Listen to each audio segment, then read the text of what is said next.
Hypertension কেন হয় এটার কোনো সোজাসাপটা উত্তর, কিন্তু যদি দুজনেরই মা বাবা দুজনেরই হাইপারটেনশন আছে কোনো সময়, তাহলে তোমার হাইপারটেনশন থাকার চান্সটা বেড়ে যাবে systolic blood pressure 120, diastolic blood pressure 8।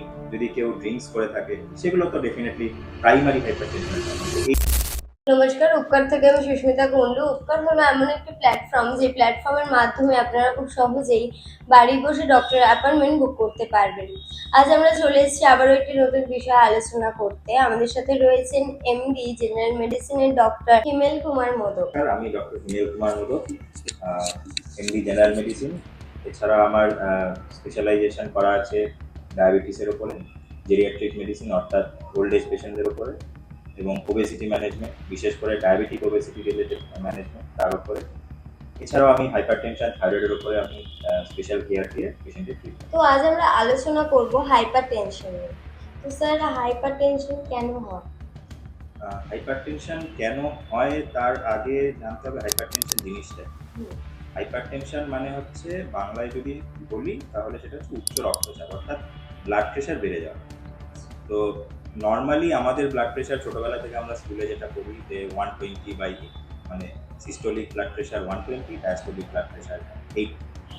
এবার এই ব্লাড প্রেশারটা বেসিক্যালি আমাদের যে শরীরে রক্ত চলাচল করে ধমনী এবং শিরার মাধ্যমে, সেই শিরার মধ্যে দিয়ে যখন রক্তটা যাচ্ছে তখন সেটা শিরার মধ্যে কতটা প্রেশার দিচ্ছে সেটা হচ্ছে ব্লাড প্রেশার। যখন এই প্রেশারটা একটা অত্যধিক মাত্রার ওপরে চলে যায়, যেমন বলা যেতে পারে যে গ্রসলি যদি বলি যে 140 যদি সিস্টোলিক ব্লাড প্রেশার তার থেকে বেশি হয়, বা ডায়াস্টোলিক ব্লাড প্রেশার যেটা 80 নর্মাল বলা হয় সেটা যদি 90-র ওপরে হয়, তাহলে গ্রসলি বলা যেতে পারে হাইপার। এবার হাইপারটেনশন কেন হয় এটার কোনো সোজাসাপটা উত্তর, তার কারণ হাইপারটেনশন নর্মালি দুটো ধরনের হয়। একটাকে আমরা বলি প্রাইমারি হাইপারটেনশন, আর একটাকে বলি সেকেন্ডারি। প্রাইমারি হাইপারটেনশন মানে যেই হাইপারটেনশনটা অন্য কোনো রোগের জন্য হয়, হাইপারটেনশনটাই হয়েছে, এবং সেটার পেছনে কিছু জেনেটিক কারণ থাকে আর কিছু এনভায়রনমেন্টাল কারণ থাকে। জেনেটিক কারণ যেমন যদি বলি যে ধরো তোমার মা বা বাবা কোনো একজনের যদি হচ্ছে গিয়ে হাইপারটেনশনের রোগটা, তাহলে তোমার হাইপারটেনশন হওয়ার চান্স থাকবে হয়তো 10%। কিন্তু যদি দুজনেরই মা বাবা দুজনেরই হাইপারটেনশন আছে কোনো সময়, তাহলে তোমার হাইপারটেনশন থাকার চান্সটা বেড়ে তখন হয়ে যাবে 30-40%।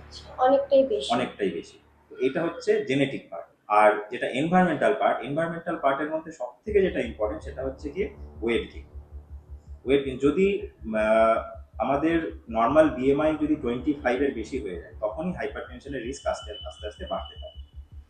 তো এটা সব থেকে important. Second most important factor হচ্ছে গিয়ে ডায়েটের মধ্যে কিছু পার্টিকুলার মাইক্রোনিউট্রিয়েন্টের ডেফিসিয়েন্সি, সেগুলোর মধ্যে হচ্ছে ক্যালসিয়াম, ম্যাগনেসিয়াম, পটাশিয়াম। এই তিনটে জিনিস সব থেকে ইম্পর্টেন্ট। একটা আমাদের কমন কনসেপ্ট আছে যে নুন খাওয়া, সল্ট রেস্ট্রিকশন। প্রেশারের রুগীরা যারা আছে তারা বেশিরভাগই জানে যে ডাক্তারবাবুরা বলে যে খাবারে নুন কম খাওয়া যায়, যাতে সোডিয়াম ইনটেকটা কম হয়। কিন্তু সোডিয়াম ইনটেক হওয়ার জন্য প্রেশার কখনো হয় না। বরং পটাশিয়ামের কম খাওয়া, ক্যালসিয়াম কম খাওয়া, ম্যাগনেসিয়াম কম খাওয়া, এগুলোর জন্য প্রেশারটা হয়। এবার প্রেশার হয়ে গেলে তখন সোডিয়াম কমাতে হয়, সেটা অন্য কারণ। এই দুটো মেজর ফ্যাক্টর। এছাড়া স্মোকিং যদি কেউ করে থাকে, যদি কেউ ড্রিঙ্কস করে থাকে, সেগুলো তো ডেফিনেটলি প্রাইমারি হাইপারটেনশনের কারণ। তো এই দুটো কারণ আমি যেটা বললাম, জেনেটিক আর এনভায়রনমেন্টাল ফ্যাক্টর, এগুলো প্রাইমারি হাইপারটেনশন। অর্থাৎ প্রেশারটা এইসব কারণের জন্য আপনি শুধু প্রেশারের রোগটাই হয়েছে, অন্য কোনো কারণ। আরেকটা যেটা বললাম যেটা সেকেন্ডারি হাইপারটেনশন, সেটা হচ্ছে বডিতে অন্য কোনো একটা রোগ হয়েছে, তার এফেক্ট হিসাবে প্রেশারটা বেড়ে গেছে। যেমন কারোর যদি হচ্ছে বডিতে খুব স্ট্রেস থাকে, মানে স্ট্রেস কখন হতে পারে, যদি কারো ধরো হেডেকের প্রবলেম, মাইগ্রেনের প্রবলেম আছে, তাহলে তার যখন মাইগ্রেন অ্যাটাক হবে তখন তার বডিতে একটা এক্সট্রা স্ট্রেস কাজ হবে, সেটার জন্য ব্লাড প্রেশার বেড়ে যাবে। কারোর যদি কিডনির রোগের সমস্যা থাকে, তাহলে সেই কিডনির সমস্যাটার জন্য হচ্ছে গিয়ে ব্লাড প্রেশার বেড়ে যাবে। হ্যাঁ, কারোর যদি কোনো হরমোনাল এফেক্ট থাকে, এগুলোকে আমরা এন্ডোক্রাইন কজ বলি, তো সেই রকম যদি কিছু থাকে তাহলে তার সেই রোগটার কারণে প্রেশার বেড়ে যাবে। আর সব থেকে যেটা ইম্পর্টেন্ট, যেটা সব থেকে নেগলেক্টেড এবং অ্যাওয়ারনেস সব থেকে কম, সেটা হচ্ছে অবস্ট্রাকটিভ স্লিপ অ্যাপনিয়া সিনড্রোম বলে একটা জিনিস হয়। অনেকেই হচ্ছে ঘুমের মধ্যে নাক ডাকে, তার হয়তো ওজন বেশি থাকতেও পারে, নাও থাকতে পারে, কিন্তু ঘুমের মধ্যে প্রচুর নাক ডাকে। যারা ঘুমের মধ্যে প্রচুর নাক ডাকে তাদের এই অবস্ট্রাকটিভ স্লিপ অ্যাপনিয়া সিনড্রোম হয়। তাদের কিন্তু হাইপারটেনশনটা ওই নাক ডাকার কারণে হচ্ছে, মানে প্রাইমারি কারণটা কিন্তু অবস্ট্রাকটিভ স্লিপ অ্যাপনিয়া। তার জন্য সেকেন্ডারি এফেক্ট হিসেবে হাইপারটেনশন হচ্ছে। এবার সেই পেশেন্টটা যখন চেম্বারে আমাদের কাছে দেখা যায়, তখন সে প্রথমে বিপি বেশি সেই হিসেবে আসে। কিন্তু যদি আমরা ঘুরে দেখতে যাই যে কেন বেড়েছে, প্রেশারটা কেন বাড়লো, হাইপারটেনশন হাইপারটেনশনটা কেন হলো, তখন অনেক সময় দেখা যায় যে সেটা অ্যাকচুয়ালি কারণ হচ্ছে নাক ডাকা এবং ওএসএস। আচ্ছা, তো স্যার এই হাইপারটেনশনটা কত বছর বয়সে বেশি লক্ষ্য করা যায়? জেনারেলি যেটা এই যে দুটো টাইপ বললাম না, প্রাইমারি হাইপারটেনশন আর সেকেন্ডারি হাইপারটেনশন, তো 90 to 95% পেশেন্ট হচ্ছে প্রাইমারি হাইপারটেনশন, মানে যাদের হয়তো মা বাবার ছিল তার জন্য হয়েছে, বা জেনেটিক কারণে স্মোকিং, অ্যালকোহলিজম বা এক্সেসিভ ওয়েট গেন, বা হচ্ছে গিয়ে খাবারের নিউট্রিশনের ডেফিসিয়েন্সি। এখন বিশেষ করে যেগুলো আমাদের হ্যাবিট হয়েছে ফাস্ট ফুড খাওয়া, এগুলো কিন্তু অ্যাকচুয়ালি মাইক্রোনিউট্রিয়েন্ট ডেফিসিয়েন্সি। তো এগুলো যে যত বেশি খাবে, ঠিক আছে, তার কিন্তু তত তাড়াতাড়ি হেপাটাইটিস, ঠিক আছে, যেটা আগে মানে এখনো পর্যন্ত যেটা কনসেপ্ট আছে যে 40 বছরের পর থেকে প্রাইমারি হাইপারটেনশন বেশি দেখা। এখন কিন্তু আমি যা পেশেন্ট দেখছি বা এখন আমাদের যেভাবে লাইফস্টাইল চেঞ্জ হচ্ছে, বিশেষ করে আমাদের ইন্ডিয়ান পপুলেশনের মধ্যে, এবং ইন্ডিয়ার মধ্যে হচ্ছে আরবান পপুলেশনের মধ্যে, যারা শহরে থাকে, মেট্রো সিটিতে থাকে, তাদের কিন্তু 35 ইয়ার্স এজের পর থেকেই হচ্ছে হাইপারটেনশন হতে দেখা যাচ্ছে। এবং এটার একটা বড় কারণ হচ্ছে এখানকার স্ট্রেস, মানে যেই ধরনের কাজের মধ্যে থাকে, এখনকার যে কাজকর্ম থাকছে, ফুড হ্যাবিটস থাকছে তার। আর যে সেকেন্ডারি হাইপারটেনশন যেটা হয়, সেটার কোনো বয়স লিমিট নেই, সেটা খুব কম লোকেরই হয়, 5 to 10% লোকের হতে পারে। সেটার কোনো বয়স লিমিট নেই, সেটা একটা বাচ্চারও হতে পারে, সেটা একটা বয়স্ক মানুষেরও হতে পারে, আবার সেটা একটা মিডল এজের পার্সনের হতে পারে। ইন জেনারেল যদি আমি যে বলি যে হাইপারটেনশন সব থেকে বেশি কোন বয়সে পাওয়া যায়, সেটা হচ্ছে 40-এর পর থেকে বেশি পাওয়া যায়। এবং যত বয়স বাড়বে তত হাইপারটেনশনের রুগী বেশি হবে। যে স্যার এই হাইপারটেনশনের সময় আজকের দিনে দাঁড়িয়ে টেস্ট করানোটা কি ইম্পর্টেন্ট? হাইপারটেনশনের জন্য টেস্ট করানোটা এই কারণে ইম্পর্টেন্ট যে জানার দরকার যে হাইপারটেনশনটা কি প্রাইমারি হাইপারটেনশন না সেকেন্ডারি। আচ্ছা, এবং প্রাইমারি হাইপারটেনশনের ক্ষেত্রে কোনো টেস্ট করে কিছু পাওয়া যায় না, পাওয়া যায় না। সমস্ত টেস্টগুলো বেশিরভাগই নর্মাল। কিন্তু যদি সেকেন্ডারি হাইপারটেনশন হয়, তাহলে তার সেই যেটার কারণে প্রেশারটা বেড়েছে সেই রোগটা আইডেন্টিফাই করা যাবে, সেই জন্য সেই টেস্টগুলো করা দরকার।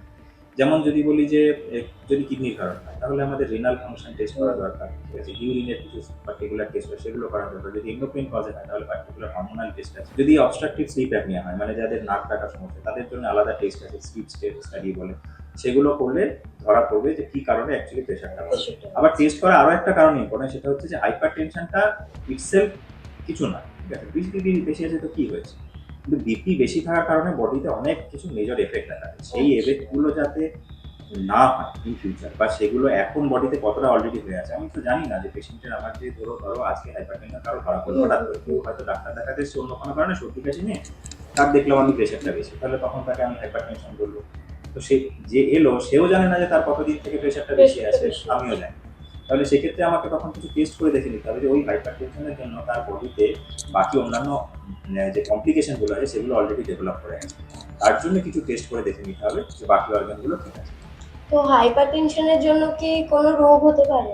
হ্যাঁ, হাইপারটেনশনের জন্য ডেফিনেটলি অনেকগুলো কমপ্লিকেশন হতে পারে, এটা ঠিক রোগ নয়, মেন রোগটা হাইপারটেনশন, কিন্তু তার জন্য হচ্ছে গিয়ে একটার উপরে জড়িয়ে আরো কমপ্লিকেশন ডেভেলপ করতে পারে। এবং তার মধ্যে সব থেকে মারাত্মক কমপ্লিকেশন হচ্ছে দুটো জিনিস, একটা হচ্ছে সিএডি, অর্থাৎ মানে করোনারি হার্ট ডিজিজ, যেটাকে আমরা সোজা বাংলায় যদি বলি হার্ট অ্যাটাক। আর সেকেন্ড হচ্ছে গিয়ে স্ট্রোক। এই দুটো হচ্ছে সব থেকে ভয়ঙ্কর হাইপারটেনশনের ক্ষেত্রে।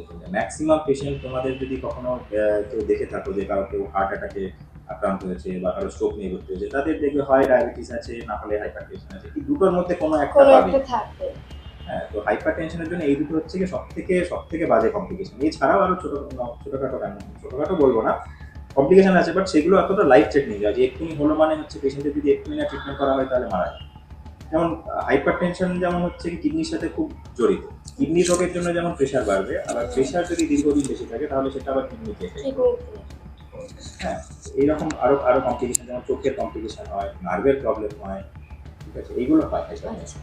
তো স্যার এর বেস্ট ট্রিটমেন্ট কি হয়? বেস্ট ট্রিটমেন্ট বলতে হাইপারটেনশন যেই মুহূর্তে ধরা পড়বে সেই মুহূর্তে আগে দেখে নিতে হবে একটা এখনকার দিনে যেটা মানে আমি যদি বলি লেটেস্ট ট্রিটমেন্ট, যেটা অনেকে জেনারেল প্র্যাকটিসে করে থাকে, যে চেম্বারে পেশেন্ট এলো, বিপি বেশি পেলো, মেডিসিন দিয়ে দেবো, সেটা অ্যাকচুয়ালি করা উচিত না। হয়তো তার লাইফে ওই মোমেন্টে কিছু একটা স্ট্রেস চলছে, তাহলে তার জন্য বিপি বেশি আসছে, কিন্তু যখন তার লাইফ থেকে স্ট্রেসটা চলে যাবে তখন বিপিটা নর্মাল হয়ে যাবে, তাহলে তার ক্ষেত্রে ওষুধের দরকার পড়বে। তো সেটা আমি বুঝবো কি করে যে তার যে ডাক্তার দেখাতে যখন এসেছে সেই সময় শুধু আমি বিপিটা বেশি পাচ্ছি, সেটা বোঝার উপায় হচ্ছে এখনকার দিনে যদি আমি বলি তাহলে টেস্ট করা উচিত 24 আওয়ার্স অ্যাম্বুলেটরি, মানে 24 ঘন্টা ধরে এখানে হাতে একটা এই বিপি কাপের মতো এরকম বিপি কাপ হাতে লাগানো থাকবে, ঠিক আছে, একটা তার সাথে ছোট ডিজিটাল কম্পিউটার থাকবে, সেটা হচ্ছে 24 ঘন্টায় ব্লাড প্রেশারটা কত আছে সেটা একটা পার্টিকুলার 15 মিনিট বা 10 মিনিট ছাড়া ছাড়া ইন্টারভালে সে মেজার করতে আচ্ছা পারে। আচ্ছা।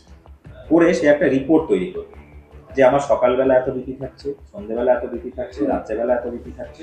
সেইটা দেখে আমরা এখন ডিসাইড করি যে পেশেন্টটা অ্যাকচুয়ালি হাইপার টেনশনের রোগী কিনা। হয়তো সে দুপুরে যখন কাজের মধ্যে আছে সেই সময়টা হয়তো তার স্ট্রেসের জন্য বিপিটা বাড়ছে, কিন্তু সে যখন আবার রাত্রেবেলা ঘরে আসছে, খেয়ে দিয়ে ঘুমোচ্ছে, তখন তার বিপি আবার নর্মাল হয়ে যাচ্ছে। তাহলে সেই পেশেন্টটা হাইপার টেনশন রোগী নাও হতে পারে, তার হয়তো কাজের প্রেশারটা কমে গেলে বিপিটা নর্মাল হবে। বিপিটা নরমাল হয়ে যায়। তো ওষুধ লাগবে কিনা সেটার জন্য হচ্ছে আগে দেখতে হয় যে হাইপার টেনশনটা অ্যাকচুয়ালি কতটা হাইপার টেনশন আছে। আচ্ছা। এবার যদি আমি ধরতে পারি যে কতটা হাইপার টেনশন আছে, কি হাইপার টেনশন আছে, সেটা গ্রেডিং, বিপির মেজার অনুযায়ী আমাদের গ্রেডিং। তো গ্রেড অনুযায়ী হচ্ছে আমরা আগে দেখি যে প্রাইমারি হাইপার টেনশন না সেকেন্ডারি হাইপার টেনশন, তার কোনো কমপ্লিকেশন ডেভেলপমেন্ট টেস্টগুলো হয়ে গেল। সেখান থেকে আমি যদি দেখি যে তার সেকেন্ডারি কোনো কারণ, ধরো কিডনি রোগের জন্য তার পেশেন্ট, তাহলে আমাকে কিডনি রোগটা ট্রিট করতে হবে। ঠিক আছে, সেখানে হচ্ছে হাইপার টেনশনের জন্য অত মেডিসিন কিছু লাগবে। আগে কিডনি রোগটা যদি আমি ঠিক করে দিই তাহলে প্রেশার আবার নর্মাল নরমাল হয়ে যাবে। বা ধরো এই যে নাক ডাকা বা ওএসএস এর সমস্যা, তো যার হচ্ছে নাক ডাকার সমস্যাটা আমি হচ্ছে কি একটা ট্রিটমেন্টের মাধ্যমে ঠিক করে দিলাম, তার প্রেশার ওষুধ লাগবেই না। লাগবে। তো এই ব্যাপারটা আছে। এবার ধরো কোনো কিছু পাওয়া গেল না, প্রাইমারি হাইপার টেনশন, তো সেক্ষেত্রে হচ্ছে আমাদের মেডিসিন দিয়ে ট্রিট করতে হয়, হাইপার টেনশনের মেডিসিন দিয়ে ট্রিট করতে হয়, হাইপার টেনশনের কন্ট্রোলে রাখতে হয় যাতে পরবর্তীকালে কমপ্লিকেশন, মানে ধরো এই যে যেটা বললাম হার্ট অ্যাটাক বা স্ট্রোক, এগুলো না হয়, বা নার্ভের সমস্যা, কিডনির সমস্যা, চোখের সমস্যা, এগুলো না হয়, সেটা কন্ট্রোলে রাখে।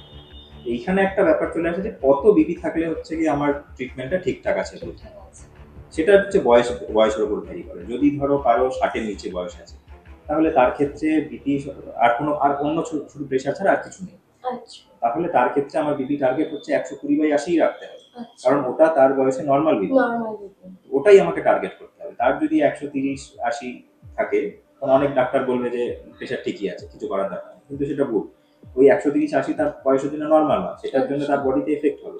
তারপর কিন্তু ধরো 60-এর পর বেশি কারো আছে, এবার 60 মানে আমি একদম ডট 60 সেরকম বলছি না, আশেপাশে অবভিয়াসলি দেখতে হবে পেশেন্টের। তো এবার 60-এর ওপরে যদি ইন জেনারেল 60-এর ওপরে যদি থাকে, তাহলে তার ক্ষেত্রে সেটা 130/80। আবার যদি ধরো কারোর যদি প্রেশারও আছে, তার সাথে সুগারও আছে, ডায়াবেটিসও আছে, তাহলে তার ক্ষেত্রে আবার কাট অফটা চেঞ্জ হবে। এটা হচ্ছে ইন্ডিভিজুয়াল পেশেন্টের ক্ষেত্রে আমরা ডিসাইড করি। তবে ইন জেনারেল ট্রিটমেন্টের জন্য আগে দেখতে হয় যে অন্য কোনো কারণে হাইপারটেনশন হচ্ছে না, যদি সেটা হয় সেটার ট্রিটমেন্ট, যদি প্রাইমারি হাইপারটেনশন হয় তাহলে প্রেশারের ট্রিটমেন্ট, এবং সেটার জন্য পার্টিকুলার বিপি টার্গেট অনুযায়ী ট্রিটমেন্টের মেডিসিন আমাকে দিতে হবে। ধন্যবাদ ডক্টর হিমেল কুমার মোদক স্যারকে আমাদের সাথে এত গুরুত্বপূর্ণ একটি বিষয় আলোচনা করার জন্য। ধন্যবাদ আপনাদেরও আমাদের সাথে থাকার জন্য। আর আপনারা যদি চান ডক্টর হিমেল কুমার মোদকের অ্যাপয়েন্টমেন্ট নিতে চান, তাহলে সেই ক্ষেত্রে আপনারা উপকার প্ল্যাটফর্মের মাধ্যমে খুব সহজেই বাড়ি বসে ডক্টর অ্যাপয়েন্টমেন্ট নিতে পারবেন। আর যদি কোনো রকম কোনো সমস্যা হয় তাহলে স্ক্রিনে দেওয়া নাম্বারে কল করতে পারেন। আর উপকার প্ল্যাটফর্মটি আপনারা পেয়ে যাবেন গুগল প্লে স্টোরে। থ্যাংক ইউ অডিয়েন্সের এবং উপকার টিমকে আমার তরফ থেকে। যেমন বললো, আমার অ্যাপয়েন্টমেন্ট নিতে গেলে আপনারা উপকারের থ্রুতে নিতে পারেন। আমার চেম্বারগুলো মোস্টলি নর্থ কলকাতায় আছে। নর্থ কলকাতায় টালায় হেলথ পয়েন্ট এবং শ্যামবাজার 5 পয়েন্টে নবজীবন হসপিটাল, এই দুটো আমার মেন চেম্বার।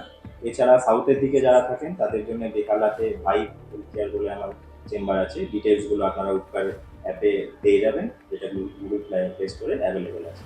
থ্যাংক ইউ উপকার টিমকে এবং আপনাদের।